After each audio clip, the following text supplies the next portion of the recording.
All right, if you're a designer, you totally know this feeling, right? You spend ages getting a design just pixel perfect. You hand it over to the developers, and then crickets. It's like you've just tossed your masterpiece into a black hole. But what if it didn't have to be like that? What if instead of a handoff, it was more like a conversation? That's what we're digging into today, how Agile is completely changing the game for designers.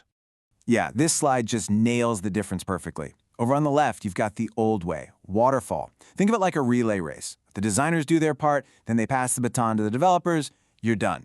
But on the right, that's Agile, and that's way more like a soccer team. Everyone's on the field at the same time. Designers, devs, product owners, all passing the ball back and forth, moving towards the same goal. It's not one, then the other. It's a constant, collaborative conversation. Okay, so let's dig into that a little deeper. Why is this shift to Agile such a massive deal for UX and UI designers? I mean, it's not just about learning a new process or going to different meetings. It's about completely changing how you influence the product, from that very first sketch all the way to the final release. And here are the big wins, broken down into 3 key things. First, you get feedback way faster. No more designing in a vacuum for weeks, right? Second, you're always on the same page as your developers and stakeholders. That means you can say goodbye to those awful, wait, this isn't what I designed moments. And third, and this one is huge, your design is never really done. It's not some stone tablet you deliver and walk away from. It's alive. It grows and gets better with every sprint and every bit of user feedback. So, we've covered the why. Now let's get into the how. What does your job actually look like on an Agile team? Honestly, it's a bit of a balancing act. You kind of have to be a scout and a soldier at the same time. You're looking ahead, mapping out what's next, while also being right there in the trenches with the team, supporting what's being built right now. So what does that workflow actually look like? Well, it's about way more than just pushing pixels. It all starts with you and the product owner exploring ideas together. Then, and this is key, you provide clear, tested designs just in time for development to start. You're right there in the planning meetings. You're the person the developers come to when they have questions, and you're the one who gives the final thumbs up on quality. See, you're woven into every single step. Okay, this is something that trips a lot of people up. The difference between a design sprint and a product sprint. The easiest way to think about it is this. Design sprints are for thinking. They happen before development, and they're all about solving the right problem and validating your ideas. Product sprints, on the other hand, are for building. They happen during development, and they're about turning those validated ideas into real working software. The whole trick is that design is always one step ahead, feeding these solid, thought-out concepts into the build pipeline. And here's a pro tip that makes this whole thing work. You've got to change your mindset.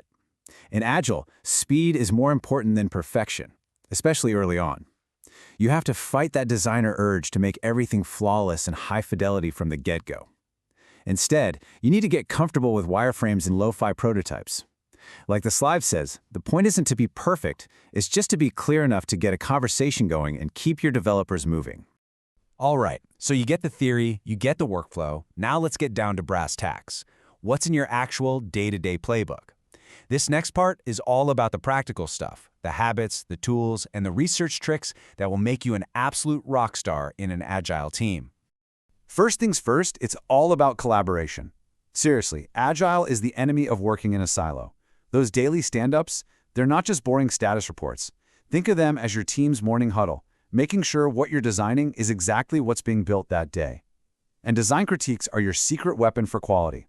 It's where you get to pressure test your work with other designers to make sure everything stays consistent and top-notch. And of course, you need the right tools for the job. Things like Figma are pretty much non-negotiable these days. They let everyone give feedback in real time. But maybe even more important is having a solid design system. Think of it as a shared language between you and the developers. It's like a library of pre-approved components, a shared box of Lego bricks. It makes building things so much faster and way more consistent. But I can already hear you thinking, wait, what about research? Agile moves way too fast for that, and that's a super common myth. The answer isn't to skip research, it's to do lean UX research. It's all about doing just enough research, just in time.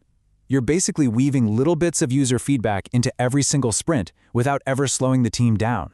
And you can do this with some really practical, quick methods. We're talking short usability tests on a prototype, like 5 minutes. Or you could do some guerrilla testing, which is basically just grabbing someone from another department for a quick gut check. Even just digging into your product analytics, or reading through support tickets can give you incredible insights. These are all fast ways to pump real user feedback directly into your design process. Okay, let's be honest for a second. This all sounds pretty great in theory, right? But moving to Agile isn't always smooth sailing. So in this last section, we're going to talk about the real-world problems, the common hurdles, the frustrations, and give you some actual solutions for them. This is a classic. The feeling that you're just a screen factory, churning out designs just to keep the developers busy, with absolutely zero time to think or test anything. Does that sound familiar? The answer here is you have to be proactive. You can't just sit around and wait for someone to give you permission to do good design work. You have to fight for it. In those planning meetings, you need to be the one explaining how spending 20 minutes on a user test now could save 20 hours of dev time later. And try breaking your own work into smaller pieces. Instead of designing the entire feature, just design and test one small part of it. That makes getting feedback fast and easy. Okay, here's another one. You just finished a design, you're happy with it, and then a week later, boom, the requirements have totally changed. How on earth are you supposed to maintain any sense of quality or consistency when the goalposts are always moving? The solution here really has two parts. First, you have to double down on collaboration. Tighten that loop with your developers, use those shared tools, and just keep talking. But the second part is just as critical. You have to become an educator. Don't just tell your team that design matters, show them. Bring video clips of users struggling to your meetings. Share the data that proves your design change actually worked. You have to make the value of what you do impossible to ignore. And that leads us to our final, and honestly probably the most important tip of all. If you only remember one thing from this whole explainer, make it this.